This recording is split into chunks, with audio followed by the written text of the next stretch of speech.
Shalom. I'd like to start off by giving all honor, praises, and glory to Yahweh, Bahashem, Yahushai, Bahashem, Bakah HaKadosh. Double honors to the apostles and elders of Great Millstone that rule well and still do. Salutations to the Akim on the highways and the hedges and the four corners, preaching His word with truth and sincerity. And shalom to all you sincere listeners and followers of the doctrine. I'm just meditating in the spirit. As you can see, watch a couple of apostles and elders videos. Getting edified, watch a couple of diligent Akim's videos, like his brother, Nawaf La'ab Yam Nawaf, Nawaf from San Francisco camp, and his brother Recall, also there. Just play a little bit of it, and get some precepts and Lord's willing, this to be edifying. Because I guess you can call this a nice little response. And I'm going to show a couple of pictures to go along with the title of the video.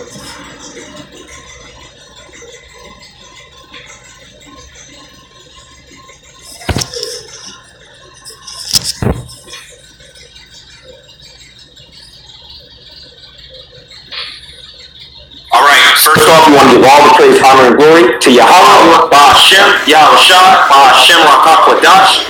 Also want to give double honors to our apostles and elders at Great Millstone, and honors to all you fellow laborers that are kicking this word in sincerity and in faith. Yahweh, Bahashem, Yahushai, Bahashem, HaKadosh. To all you sincere listeners, and death and destruction to America. All right, so. Yeah, and I feel the same way. Death and destruction to America. In other words, abad babal. Basically, what they're going to get into is a very edifying video. It's talking about Trump basically taking the government shutdown opening it up again. I guess it says that he reached a deal, as you can see in the video. It says that he reached a deal to open up, to reopen government for 3 more weeks. I guess you nigger women ass kissing the master kind of paid off, but only through the spirit and power of Yahweh Bahashem and outside, because he's going to still continue to destroy America. America is still destroyed. Get a couple of precepts just to back up that statement. The first precept I'm gonna get through the spirit of Kakadash is I usually get the book of Jeremiah and Isaiah, but I'm gonna start with Micah. The book of Micah, chapter 2, verse 10. Arise ye and depart, for this is not your rest, because it is polluted. It shall destroy you, even with the sword destruction. Yeah, and as you can see, these people that trust in this government and trust in Egypt, it's destroying them with a sword destruction, because now Trump just has them in the palm of his hand, and he's the puppet master. And he gets to do whatever he wants with them.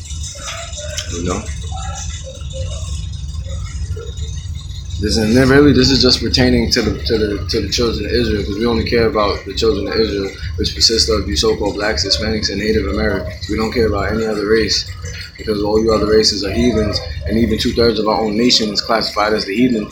Because look what they're doing. They're not. This is the time where you should be trusting in the Lord with all your might, because you can clearly see that the government is not in your favor at any given time. But our people don't care about that. The majority of our people, 2/3 to be exact. So this is Isaiah chapter 30, verse 1. Woe to the rebellious children, saith the Lord Yahweh, that take counsel, but not of me, and that cover with a covering, but not of my spirit, that they may add sin to sin. And that's the definition of iniquity, when you add sin to sin. Instead of repenting and turning back to the law, statutes, and commandments, and turning to the ways of the Heavenly Father, you continue to go down the route of wickedness and folly, which is contrary to the law, statutes, and commandments of the Heavenly Father. And the rebellious children is these 2/3. And woe meaning destruction. Before I continue, we get another precept to coincide with that.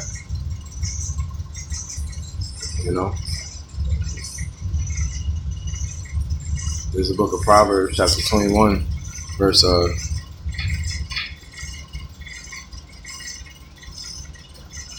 12. The righteous man wisely considereth the house of the wicked, but power overthroweth the wicked for their wickedness. Yeah, and this is the case. Because the righteous man is going to consider his options, and he's going to turn to the law, statutes, and commandments of the Heavenly Father. Everybody that's within the house of Israel and everybody that's not within the house of Israel have seen videos of GMS or other videos of Israelites. That's why if you've been paying attention to the news and current events, you've been seeing that even CNN has mentioned the Israelites. Even though they call them black, it's Esau trying to control the narrative, he still mentioned us. Why? Because we're becoming a thorn in his side, and he has to consider what we're doing. You see? And you skip down to verse 16, because this is the point I wanted to get. The man that wandereth out of the way of understanding shall remain in the congregation of the dead. And the congregation of the dead is the 2/3. You see? And why are they in the congregation of the dead? Because they wander out of the way of the understanding of the law, statutes, and commandments of the Heavenly Father. Because the Heavenly Father is the reason why all of these things are happening. Matter of fact, let me go to the first verse of Proverbs, the 21st chapter, which is why Donald Trump even did what he did in the first place. The king's heart is in the hand of Yahweh. As the rivers of water, he turneth it whithersoever he will. You see? And when you look up the word heart, in Hebrew, it's lab, which is your mind. So it's the Lord who controls the minds of these kings. Point blank, period. Getting back to Isaiah, it's woe to the rebellious children once again. Saith Yahweh, that take counsel but not of me, and that cover with a covering but not of my spirit, that they may add sin to sin. That walk to go down into Egypt and have not asked at my mouth, to strengthen themselves in the strength of Pharaoh and to trust in the shadow of Egypt. Yeah, and this is exactly what 2/3 are going to do. They're going to sit here and march and protest, just to make a couple of examples. When the benefits get shut down, when Section 8 and WIC and food stamps get SNAP and EBT get cut off. Therefore shall the strength of Pharaoh be your shame, and the trust in the shadow of Egypt your confusion. That's exactly what you're seeing. The majority of our people are confused. They don't know where the next meal is coming from, for the simple fact that they're stupid. Why? Because they didn't trust in the Heavenly Father. You see? Skip down to verse 5. They were all ashamed of a people that could not profit them, nor be in help, nor profit, but a shame and also a reproach. And this is exactly what Esau is going to do. It's going to be a shame and a reproach for our people, because our people seem to forget that Esau is the same one who destroyed our people, divided and conquered our people. You see? So the person that did that is not going to be the same person to give you help. If he gives you temporary help, it's only to weaken you more and to get you off guard. Point blank, period. And as a matter of fact, I want to show some pictures just to prove to you that America is done.